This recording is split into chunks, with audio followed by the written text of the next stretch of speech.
الحمد لله وكفى وسلام على عباده الذين اصطفى أما بعد أعوذ بالله من الشيطان الرجيم بسم الله الرحمن الرحيم يا أيها الرسل كلوا من الطيبات واعملوا صالحا إني بما تعملون عليم صدق الله العظيم۔ میرے محترم بزرگ و دوستوں، کافی جمعہ سے اللہ کے نبی صلی اللہ علیہ وسلم کی ایک روایت کے اوپر بات چل رہی تھی، جس میں ایک صحابی نے اللہ کے نبی صلی اللہ علیہ وسلم کو مختلف سوالات کی اور اللہ کے نبی صلی اللہ علیہ وسلم نے ان صحابی کو ان سوالوں کے جواب دیے۔ اگلا سوال جو اللہ کے نبی صلی اللہ علیہ وسلم سے ان صحابی نے کیا ہے وہ یہ ہے، صحابی نے فرمایا کہ یا رسول اللہ، میں یہ چاہتا ہوں کہ لوگوں میں سب سے بڑا باعزت بن جاؤں، اللہ رب العزت مجھے عزت عطا فرمائے، اللہ رب العزت لوگوں کے دلوں میں میری محبت ڈال دے، میری عزت ڈال دے، تو مجھے کیا کرنا چاہیے؟ تو اللہ کے نبی صلی اللہ علیہ وسلم نے ارشاد فرمایا کہ ایک کام یہ کرو کہ اللہ کا شکوہ مخلوق کے سامنے نہ کرو، یعنی تم پر کچھ حالات آ گئے ہیں، کچھ مصیبت آ گئی ہے، کوئی پریشانی آ گئی ہے، تو مخلوق کے سامنے اس کے تذکرے کرتے نہ پھرو۔ آپ نے دیکھا ہوگا کچھ لوگ ایسے ہوتے ہیں جو بیچارے ایمان کے بہت زیادہ کمزور ہوتے ہیں، ضعیف ہوتے ہیں، جب ان کے اوپر حالات آتے ہیں، کسی بھی اعتبار سے حالات آویں، تو ان کی زبان پر اللہ معاف فرمائے کبھی کبھی یہ جملہ آ جاتا ہے کہ اللہ رب العزت کو ہم کو پریشان کرنے میں کیا ملتا ہے؟ حالانکہ بندے کے اوپر جو حالات آتے ہیں، چھوٹی بڑی جو مصیبت آ جاتی ہے، وہ بھی اللہ رب العزت کی طرف سے دنیا میں تو رحمت ہی ہوتی ہے کہ بندہ اللہ رب العزت کی طرف رجوع کر لے۔ حالات آئے ہیں تو متوجہ ہو جائے کہ میرے اللہ کی طرف سے یہ چھوٹی سی مصیبت یہ مجھے میسیج دے رہی ہے کہ اگر اب بھی نہیں سدھرا تو آگے جا کر بڑی مصیبت میں گرفتار ہو جائے گا۔ وَلَنُذِيقَنَّهُم مِّنَ الْعَذَابِ الْأَدْنَىٰ دُونَ الْعَذَابِ الْأَكْبَرِ لَعَلَّهُمْ يَرْجِعُونَ۔ تو ہمیں بھی یاد رکھنے کا، اگر ہم یہ چاہتے ہیں کہ لوگوں میں باعزت بن جائے تو اللہ رب العزت کی طرف سے آنے والے حالات کا شکوہ شکایت مخلوق کے سامنے نہیں کرنے کی۔ پھر ان صحابی نے اللہ کے نبی صلی اللہ علیہ وسلم سے سوال کیا کہ یا رسول اللہ، میں کیا کروں، کیا عمل کروں کہ میرا رزق بڑھا دیا جائے، رزق میں برکت ملے، مجھے اللہ رب العزت حلال طیب روزی عطا فرمائے۔ خلاصہ بتا رہا ہوں۔ تو اللہ کے نبی صلی اللہ علیہ وسلم نے ارشاد فرمایا کہ ہمیشہ باوضو رہا کرو، ہمیشہ پاک رہا کرو، باوضو رہا کرو۔ اس کا فائدہ کیا ہوگا کہ اللہ رب العزت تمہارا رزق بڑھا دے گا۔ اللہ رب العزت سے حلال رزق مانگنے کا اور حرام رزق سے، حرام لقموں سے اللہ کی پناہ بھی مانگنے کی کہ اللہ حرام لقموں سے میری حفاظت فرما۔ قرآن کریم میں اللہ رب العزت ارشاد فرماتے جو میں نے خطبے میں آیت پڑھی، یا ایھا الرسل کلوا من الطیبات واعملوا صالحا۔ اللہ رب العزت انبیاء کرام اپنے رسولوں کو فرماتے ہیں کہ میرے رسولوں، خلاصہ بتا رہا ہوں کہ تم حلال رزق کھاؤ، کلوا من الطیبات واعملوا صالحا، اور نیک اعمال کرو، انی بما تعملون علیم، بے شک جو تم کرتے ہو اس سے میں باخبر ہوں۔ مفسرین نے یہاں پر نقطہ لکھا ہے کہ اللہ رب العزت نے نیک اعمال کے ساتھ حلال رزق کو جوڑا ہے۔ پہلے حلال مال اور حلال رزق کا تذکرہ کیا اور اس کے بعد نیک اعمال کا تذکرہ کیا۔ مفسرین نے لکھا ہے جس انسان کا رزق حلال ہوتا ہے اللہ رب العزت اس کو نیک اعمال کی توفیق عطا فرما دیتے ہیں، اور جس کا رزق حلال نہیں ہوتا ہے، جو بندہ حرام کاموں میں مبتلا ہو جاتا ہے، حرام کاروبار میں مبتلا ہو جاتا ہے، حرام رزق اس بندے کے پاس آ جاتا ہے، تو عموماً اللہ رب العزت ایسے لوگوں کو نیک اعمال کی توفیق نہیں عطا فرماتے۔ آپ اندازہ لگا لیں کہ کتنی بڑی بات ہے یہ۔ اس لیے اللہ کے نبی صلی اللہ علیہ وسلم نے اعمال بھی بتائے۔ بندہ، میں نے بار بار ایک چیز کہتا ہوں کہ کوئی بندہ جان بوجھ کر حرام میں نہیں پڑتا ہے، کبھی ایسی مجبوری آ جاتی ہے کہ بندہ حرام میں مبتلا ہو جاتا ہے۔ اب اس سے نکلنے کا راستہ کیا ہے؟ تو حلال کاروبار اختیار کرنے کا، اور نبوی اعمال کی پابندی کرنے کی، جو اعمال اللہ کے نبی صلی اللہ علیہ وسلم نے بتائے ہیں ان اعمال کی پابندی کرنے کی۔ ایک صحابی آئے اللہ کے نبی صلی اللہ علیہ وسلم کے پاس اور اللہ کے نبی سے فرمانے لگے کہ یا رسول اللہ رزق کی تنگی ہے، کیا عمل کروں؟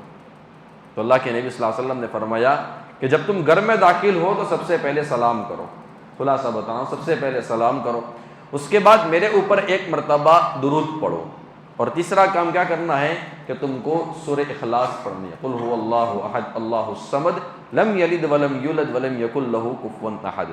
گھر میں جاؤ، سب سے پہلے سلام کرو، نمبر 2 اللہ کے نبی صلی اللہ علیہ وسلم پر درود پاک پڑھو، اور نمبر 3 ایک مرتبہ سورہ اخلاص پڑھو۔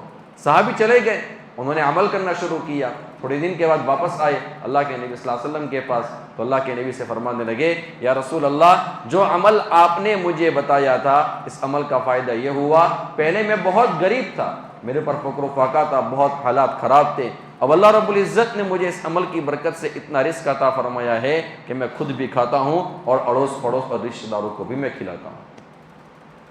یہ کسی بزرگ کا وظیفہ نہیں ہے، ہم جاتے ہیں نا کہ بے کو وظیفہ بتا دو، یہ اللہ کے نبی صلی اللہ علیہ وسلم کا وظیفہ ہے، یہ اثر کرے گا، لیکن شرط یہ ہے کہ اس کو ہم پابندی کے ساتھ کریں، استقامت کے ساتھ کریں، اس کو کرتے رہیں۔ اللہ رب العزت ایسا رزق عطا فرمائے گا کہ انشاءاللہ آپ نہیں، آپ کی نسلیں بھی کھاتے کھاتے تھک جائے گی، اللہ اتنا رزق عطا فرمائے گا۔ تو قرآن کریم اللہ رب العزت یہ ارشاد فرماتے ہیں، اور اللہ کے نبی صلی اللہ علیہ وسلم نے رزق حلال کے بارے میں فضیلتیں بھی ارشاد فرمائی ہیں۔ ایک حدیث مبارکہ میں اللہ کے نبی صلی اللہ علیہ وسلم نے فرمایا کہ جس شخص کے اندر 3 صفتیں پیدا ہو گئی، یعنی جس بندے نے 3 عمل کر لیے تو وہ بندہ جنت میں داخل ہوگا۔ اللہ کے نبی صلی اللہ علیہ وسلم نے فرمایا پہلی کام کیا ہے کہ جس نے حلال رزق کھایا، نمبر 2 جس نے سنت کے اوپر عمل کیا، اور نمبر 3 جس نے لوگوں کو تکلیف نہیں پہنچائی، یہ بندہ جنت میں داخل ہوگا۔ کتنا آسان عمل ہے، بندہ اپنے حلال اپنی کمائی کو درست کر لے، اللہ کے نبی صلی اللہ علیہ وسلم کی سنتوں پر عمل کرنے والا بن جائے، اور تیسرا کام کیا ہے کہ لوگوں کو تکلیف نہیں پہنچانی ہے، وہ بندہ جنت میں داخل ہوگا۔ اسی طریقے سے اللہ کے نبی صلی اللہ علیہ وسلم نے ایک روایت میں بیان فرمایا کہ اگر تیرے اندر یہ 4 صفتیں پیدا ہو جائے اور اس کے بعد اگر تو دنیا سے چلا جاتا ہے تو تیرا جانا تجھے کچھ نقصان نہیں دے گا، یعنی تیرے لیے آخرت میں کامیابی ہوگی اور ہر اعتبار سے تیرے لیے اچھائی ہوگی۔ خلاصہ بتا رہا ہوں، اللہ کے نبی صلی اللہ علیہ وسلم نے پہلی صفت کون سی بیان کی ہے؟ امانت کی حفاظت۔ میں کبھی اس پر بات کروں گا، امانت کے اوپر واقعات بھی بیان کروں گا۔ پہلی چیز کیا ہے؟ امانت کی حفاظت۔ دوسرا عمل کون سا ہے؟ بات میں سچائی، کہ جب بولے تو سچ بولے۔ اور تیسرا عمل اللہ کے نبی صلی اللہ علیہ وسلم نے فرمایا کہ اپنے اچھے اخلاق کر لو، اخلاق جو ہے نا وہ اپنے اچھے کر لو۔ اور چوتھا کام کیا ہے؟ اپنا کھانا حلال کر دو۔ اگر یہ 4 صفت اگر آپ کے اندر پیدا ہو گئی اور آپ اس دنیا سے چلے گئے تو دنیا سے جانا آپ کو کچھ نقصان نہیں دے گا۔ اسی طریقے سے یحییٰ ابن معاذ رحمۃ اللہ علیہ فرماتے ہیں کہ اطاعت یہ اللہ رب العزت کے خزانوں میں سے ایک خزانہ ہے، اور دعا اس خزانے کی چابی ہے، اور حلال رزق جو ہے نا وہ اس چابی کے دندانے ہیں۔ تالا ہے اور چابی بھی بندے کے پاس موجود ہے، لیکن اس چابی کے اوپر اگر دندانے نہیں ہیں جو اس تالے سے میچ کرتے ہیں، بندہ ہزاروں مرتبہ بھی گھمائے گا تو تالا کھلے گا نہیں۔ دعا ہتھیار بہت بڑا ہے، لیکن اگر بندے کے پاس حلال رزق نہیں ہے، بندہ دعا کرتا رہے گا لیکن بندے کی دعا قبول نہیں ہوگی۔ اس لیے اپنی کمائی کے اندر احتیاط بہت زیادہ رکھنے کا۔ اگر اللہ نہ کرے اگر کوئی بندہ پھنس گیا ہے، حرام کاروبار کے اندر بندہ پھنس گیا ہے، تو ہمیں اس بندے کو حقیر بھی نہیں سمجھنا ہے۔ بسا اوقات ہوتا کیا ہے پتہ ہے، جیسے میں نے یہاں پر کوئی حلال کے اوپر بات کی، حرام کے اوپر بات کی، اب ہم یہاں سے نکلیں گے نا تو پھر دیکھتے پھریں گے کہ کون سا چہرہ حرام ہے، کون سا چہرہ حلال ہے، کون سا چہرہ حلال ہے، کون سا چہرہ حرام ہے۔ ہمیں جاسوسی کرنے کے لیے نہیں بٹھایا گیا ہے، یہ ہماری فطرت بن چکی ہے، ہم ایسے ہی کرتے ہیں۔ اور پھر کیا کہیں گے؟ یہ بیان تیرے اوپر ہوا تھا، یہ بیان تیرے اوپر ہوا تھا۔ ہر بندہ اپنا سوچے، کہیں ایسا نہ ہو کہ ہم کسی بندے کو حقیر سمجھے۔ اس بندے کو تو اللہ رب العزت توبہ کی توفیق عطا فرما کر حلال رزق کے اندر مبتلا کر دے، اور میں اور آپ اس کو حقیر سمجھنے کی وجہ سے حرام کاروبار کے اندر مبتلا ہو جائے۔ اس لیے کبھی کسی کو حقیر نہیں سمجھنا ہے۔ ہاں اگر کوئی بندہ گرفتار ہو گیا ہے تو پھر ہمیں سوچنا ہے کہ کہیں ایسا نہ ہو کہ اس لیے کہ سب سے بڑا نقصان بندے کا کیا ہوتا ہے؟ جب بندہ حرام میں مبتلا ہوتا ہے تو دعاؤں کی قبولیت ختم ہو جاتی ہے. دعا اگر ہماری قبول نہیں ہوگی تو پھر ہم کیا کریں گے؟ ہمارے اکابر بزرگوں نے دین کے اگر آپ واقعات پڑھیں نا، کتنا احتیاط ان کے اندر تھا. میں صرف ایک واقعہ آپ کی خدمت میں پیش کرتا ہوں. حضرت امام احمد بن حنبل رحمۃ اللہ علیہ بہت بڑے اللہ والے گزرے ہیں. ایک مرتبہ امام احمد بن حنبل رحمۃ اللہ علیہ کو روٹی کھانے کی اچھا ہوئی، تمنا ہوئی.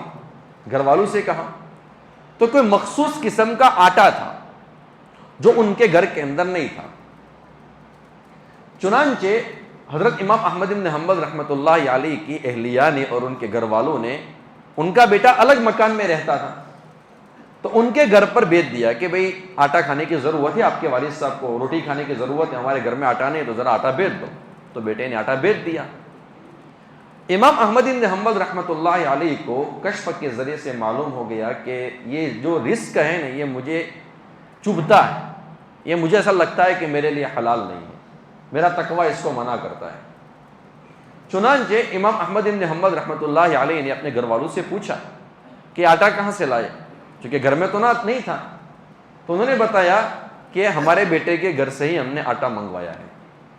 خالی سنتے جاؤ آپ واقعے کو کہ ہمارے بیٹے کے گھر میں سے ہم نے آٹا منگوایا ہے. تو امام احمد بن حنبل رحمۃ اللہ علیہ نے فرمایا کہ میں نہیں کھاؤں گا، میرا تقوی اس کی مجھے اجازت نہیں دیتا ہے. اور جانتے ہو کیوں؟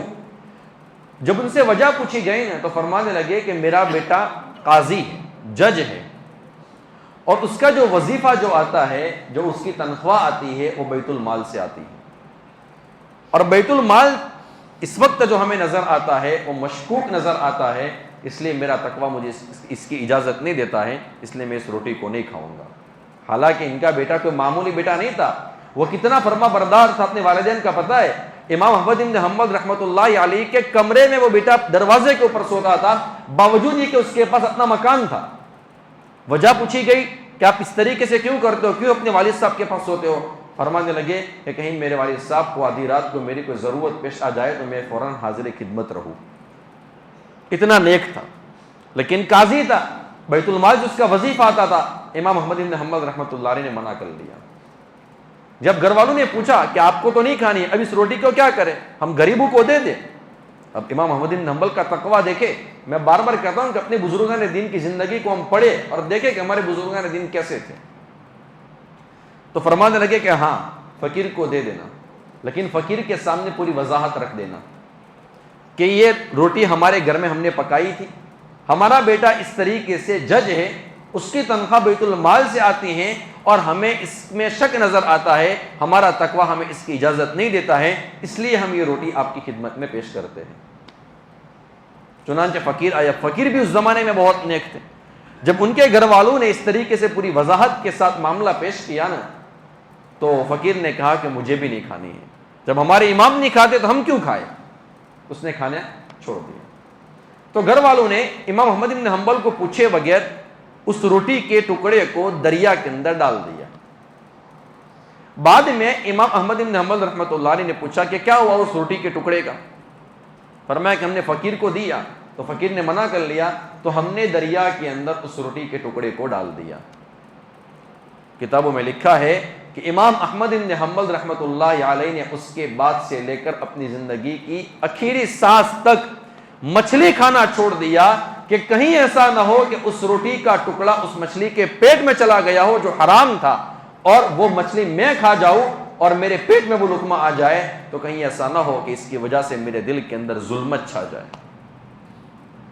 میرے دل کے اندر ظلمت چھا جائے. وہ امام احمد بن حنبل رحمۃ اللہ علیہ تھے. ایسے امام احمد بن حنبل نہیں بنے ہیں جن کے جنازے کے اندر ایک قول کے مطابق 8 لاکھ لوگوں نے نماز جنازہ پڑھی ہے، ایک قول کے مطابق 10 لاکھ لوگوں نے نماز جنازہ پڑھی ہے اور ایک قول کے مطابق 25 لاکھ لوگوں نے نماز جنازہ پڑھی ہے. یہ امام احمد بن حنبل رحمۃ اللہ علیہ ایسے ہی امام احمد بن حنبل نہیں بنے ہیں کہ جن کو جنازے کو دیکھ کر 20,000 سے زائد یہودی ایمان قبول کر لیا تھا. ایسے نہیں بنے تھے.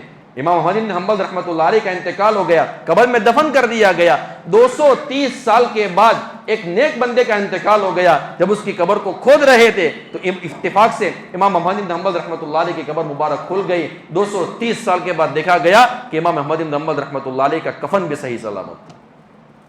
ایسے امام احمد بن حنبل نہیں بنے ہیں۔ انتقال کے بعد پوچھا گیا کہ اللہ رب العزت نے آپ کے ساتھ کیا معاملہ کیا؟ فرمایا کہ اللہ رب العزت نے مجھے معاف فرما دیا۔ اور پوچھا احمد تو نے دنیا کے اندر میری وجہ سے بہت مار کھائی ہے نا؟ تو امام احمد بن فرمانے لگے یا اللہ میں نے تیرے قرآن کے لیے، تیرے لیے، اسلام کے لیے، عقائد کے لیے میں نے بہت مار کھائی ہے۔ تو اللہ رب العزت نے فرمایا احمد میں تجھے ایک انعام دیتا ہوں جو اس سے پہلے میں نے کسی عام ولی کو انعام نہیں دیا تھا، جا میں اپنے چہرے سے پردہ ہٹا لیتا ہوں، تو میری زیارت کر لے۔ اتنا تقویٰ تھا، اتنی پرہیزگاری تھی۔ ہم سب دعا کرتے اللہ رب العزت سے کہ اللہ تبارک و تعالی ہم سب کو ایسا تقویٰ عطا فرمائے۔